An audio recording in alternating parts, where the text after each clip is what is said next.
Good afternoon, everyone. Following in the good stead of Donald Wolf, we are starting at just 20 seconds after the call of the hour, so pretty close on time. Thank you so much for coming out today and being here for this University Hall meeting. And I also know that, and I've received many phone calls and emails today of faculty and staff who are on campus but are working with our students and grading papers and doing a lot of other things, and they're in their offices listening online and whatnot. So again, thank them as well for participating. And then also, of course, all of our faculty and staff who teach and work at a distance who are joining us as well. Clearly, we are dealing with a difficult discussion point and dealing with many different changes to our university all at the same time.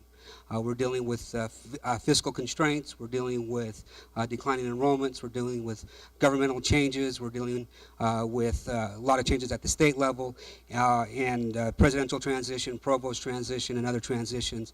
And so, first and foremost, with all of your hard work and all of your dedication and all your professionalism in this time of ambiguity, in this time of great change, I just want to thank you seriously from the bottom of my heart for your professionalism and your commitment to our students. It is absolutely amazing as I watch all of you deal with these changes and all of these difficult times in the manner that you do. So jumping right into it, because I know that many of you have a lot of things to do, this is an update on the sustainability plan. This is an overview. What Steve and I will do today is provide an overview of the plan. We will not go through each specific item of the plan. There's a great deal of information, a great deal of recommendations, a great deal of data associated with that plan. What our goal here today is provide that overview at that top level, and today really marks the first day of an ongoing campus discussion and dialogue. As we have done in the past, this is a draft. We are providing a set of recommendations for you, the campus, to respond to react to think creative about, and provide alternative solutions. At the end of this session, it will be posted up on the website with a link right off of my website, the www.eou.edu/president. There will be a link right there. And it will be posted, hopefully, if technology works, when the last slide is put up. We will receive comments for 4 weeks, up through the 28th. The provost, the interim provost, myself, the interim president will be available for a lot of these dialogues, a lot of these discussions. We'll be using a lot of the shared governance models as well to move this forward.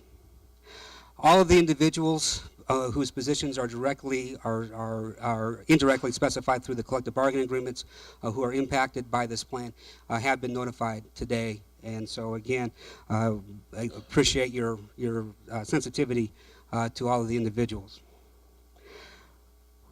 We are building off the sustainability plan that we implemented in 2011. This is clearly an update of that plan. We've done a lot of good work since the update was started in 2011 with the previous update, and we're building off of what has occurred. Several quick objectives that I think it's important to remind ourselves of is that our goal is over the short period of time, within 4 years, to return EOU's fund balance, our equivalent financial ratios, to a positive manner of upwards of 5%. We also want to do this in a way that we are able to produce a financial reserve that will be able to absorb decreases in revenue or unexpected cost increases. We also have built into the plan, especially starting in the third year with implementation in the fourth year, investment in program and people.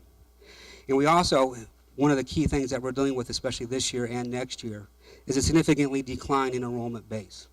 This year, as you all should know through the various memos and communications throughout the campus, our enrollment is down this year almost 11%. And looking at the projections for next year, looking at the national trends and what is going on at other regional universities, it is prudent, and it may, and I think it will occur, is that we'll be down again another 10% next year. And then we will level off. And again, these are not just the phenomena happening here at Eastern, these are happening at regional universities across the country. We have many factors that are influencing this update, and I think they're important to point out. First of all, I just mentioned the key one, enrollment.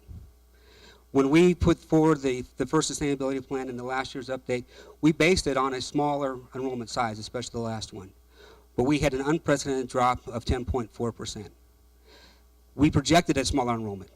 Nobody projected a 10.4%. Not in the system, not national trends, anything along those lines. But many, many universities, again, I must point out that we are not the only university dealing with a 10% decrease in student enrollment. Many regional universities are.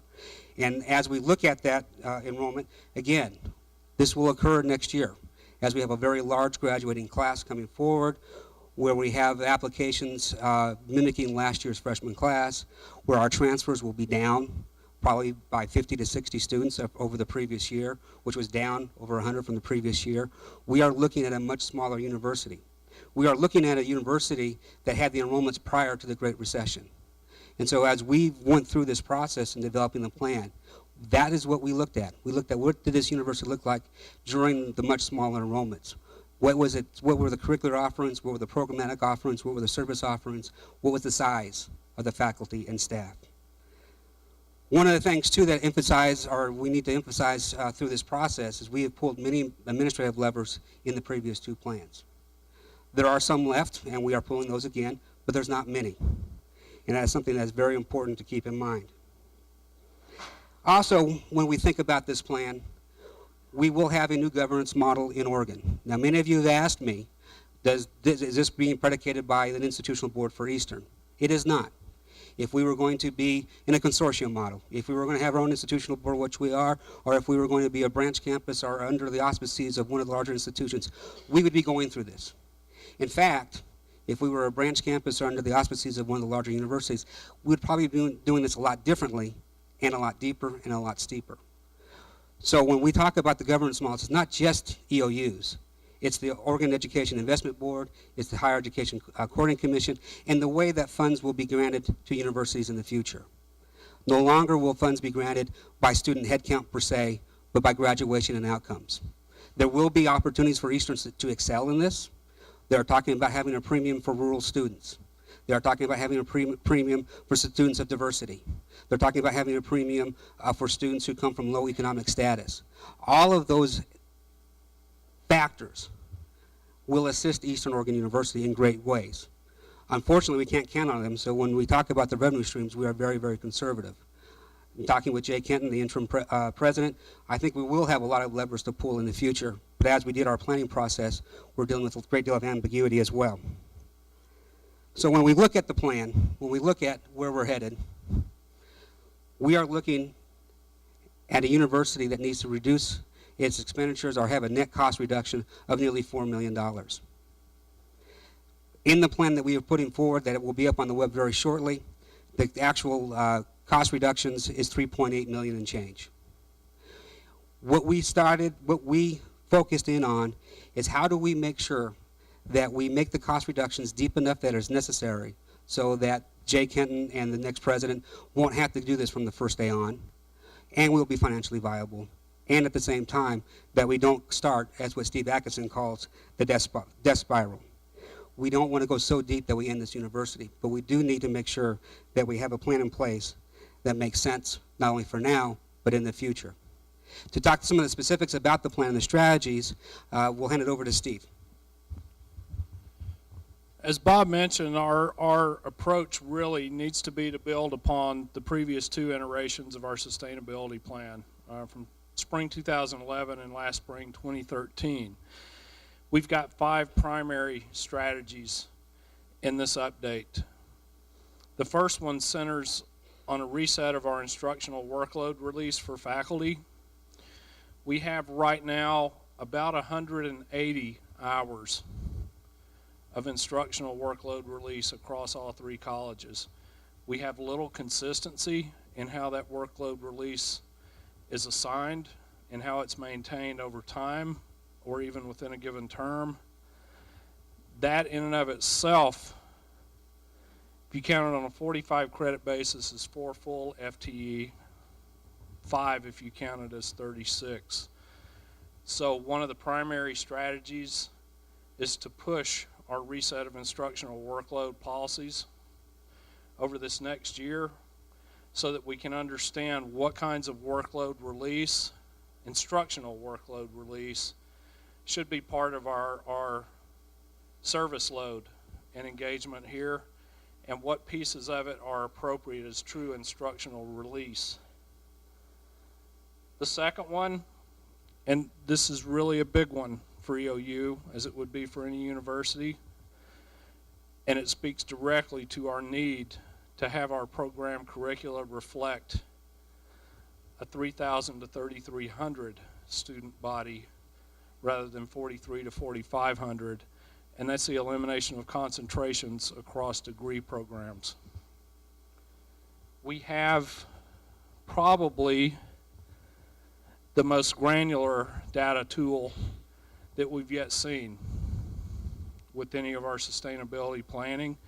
It's the course inventory tool. The links to that are part of the plan. I would encourage you, as Bob says, to go through that. A lot of the recommendations that are related to this and the program-specific pieces are based on the course-specific data. And that course inventory tool is basically a 3-year history, section by section, course by course of every course we've offered at every division.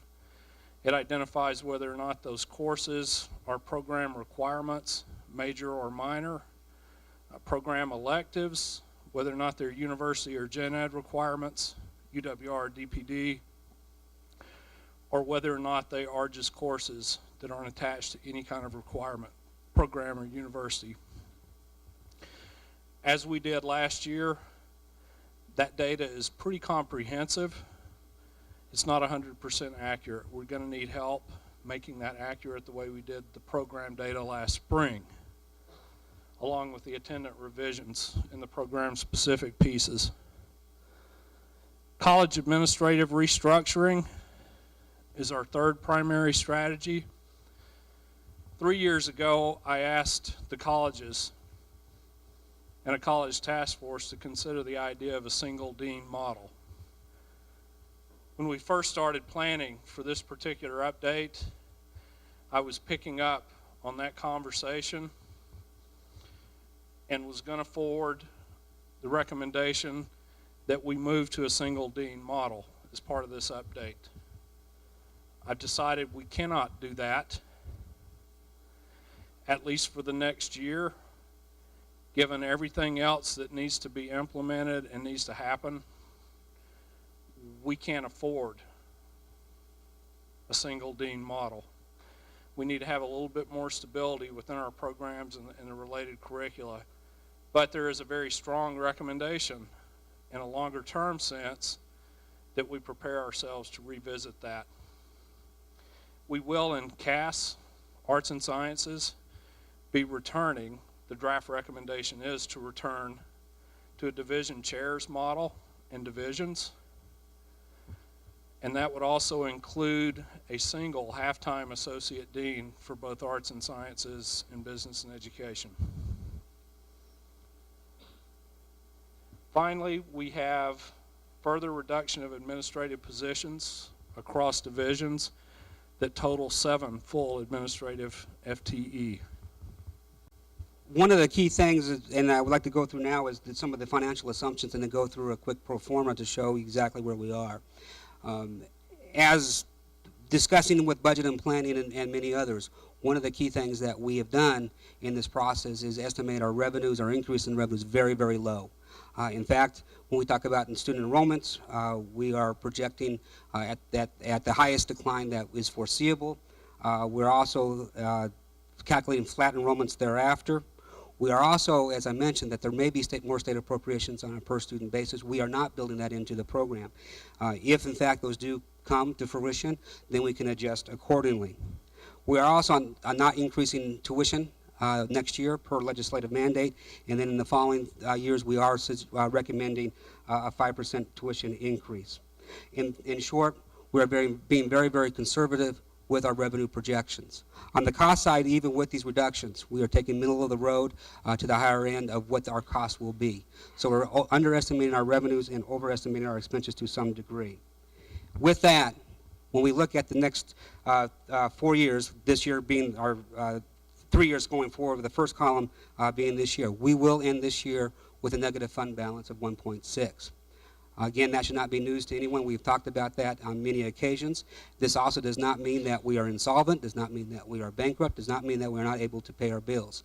The fund balance is an accounting calculation dealing with a lot of non-cash issues. Our cash flow analysis is going on, and we will remain cash solvent. In year 2, or in next academic year, as many of the recommendations will not occur to year 2, until the second year, we will still continue to see a loss in our net revenues of approximately $700,000. We have cut, as you can see, over $700,000 in expenditures, but we're also seeing a significant decline in our enrollments and also, therefore, our revenues. And so we will see a loss of next year of around $700,000. In year 2, when the plan is beginning to be fully implemented, is when we will start to see revenues exceed expenditures, and we'll see that to the tune of around $900,000. Again, that is due to what will occur next year will be compounded and put into the second year, as well as the second year reductions will start to take hold. And then in year 3, we'll start to see a more significant, robust return to our fund balance, getting nearly to 5% with a 4.6% fund balance allocation. And also in year 3, what we hope will happen is that then the president and the provost at that time will start talking about investments for programs and people that will begin to be implemented in year 4. So again, as we look at the pro formas, when we look at what we're doing with costs and revenues, we are being very conservative. We're being very prudent. If things turn out better, if things turn out more positive, either lower cost or higher revenues or a combination thereof, then the adjustments can and will be made. As I mentioned, this starts the dialogue. This is the time in which we provide the recommendations for you to think about, to articulate, to go back into your office and print out the plan. This year's is not 500 pages, it's only 22 pages. I kept Steve out of his rhetoric element and had him keep small sentences. But this is the first of many, many meetings.